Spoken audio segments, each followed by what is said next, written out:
Hi all, it's Anne. Welcome. Today we're going to be talking about the hip lift from belly dancing. So here I'm showing it in slow motion. You can see you step to the front and the other leg shifts to the back. And then you lift your hip up. Now this is belly dance abs, and this comes from your abdominals. So here I'm demonstrating where this comes from in your abdominals. It's right in there, and it's a deep muscle. It's not one of the surface muscles. Now this is me showing you what it looks like when you push it through your butt. You don't want to push it through your butt. You really want to pull it in through your abs.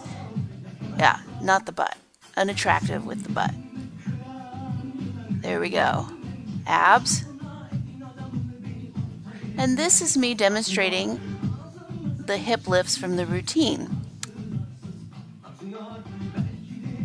And you can see, you can take it out to the side, same basic motion, all coming from the abs, not the booty. Excited to bring you a series on belly dance moves. So first of all, whenever you do belly dance, it's a good idea to have a scarf. This helps you pay attention to your hips, and belly dance is all about the hips. So we're going to start out with a shimmy. Shimmies tend to work our thighs a lot. We start by pulling our pelvis in, our abs up, and tucking our buttocks. We raise our chest and open our arms. You want your shoulders to be down. And then you push your knee back, but don't lock out your knee.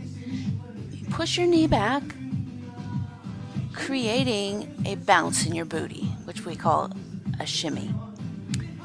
Here I raise it up, I go a little faster.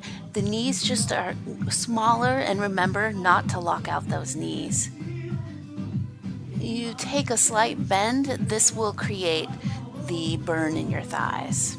Now we get a rear view, and I want to point out here that there's a lot of shaking going on, and that's okay. It is a great thing to make that booty shake like that, because we must remember the more we shake it, the more calories that are going to just fly off. So watch out.